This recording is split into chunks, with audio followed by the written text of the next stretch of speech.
तो फाइनली मेरा ये शूज़ आज आ गया है। मैं पहले ही अनबॉक्सिंग कर रखा हूँ इसको, क्योंकि मैं ड्यूटी में था, उसी टाइम आया था जूता। तो मैं अनबॉक्सिंग पहले खोल रखा हूँ, देख रखा हूँ कैसा है क्या है। जो देने आया था उसी के पास से खोल रखा हूँ, क्योंकि आजकल बहुत ज़्यादा फ्रॉड भी होते हैं इसलिए। तो देखिए फाइनली रीबॉक का शूज़ जो 8,999 का शूज़ जो मेरा था वो आ गया है। अब देखते हैं आगे आगे अंदर कैसा है। तो फाइनली फ्रेंड्स, ये मेरा शूज़ जैसा हम देखे थे फ़ोटोज़ में, सेम शूज़ जो वरुण धवन जो इसका ऐड किया था, सेम शूज़ वही देख के हम ऑर्डर भी किए थे और यही आ भी गया है। तो मैं ले भी लिया हूँ। अब आप लोग बताइए कैसा लगता है ये शूज़। इसका कुछ इस तरह से पैकिंग है।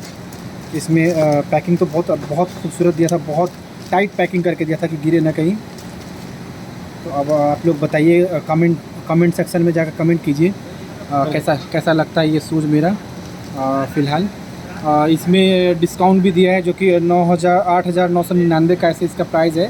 और इसमें डिस्काउंट था इसमें कुछ, इसलिए मैंने इसे मंगाया। और आप लोग बताइए कमेंट सेक्शन में कैसा लगता है। हाँ, कोई गलत कमेंट मत कीजिएगा प्लीज़। कुछ पूछना होगा, मेरा व्हाट्सअप नंबर है, उस पर डायरेक्टली आके आप लोग मैसेज कर सकते हैं मुझे।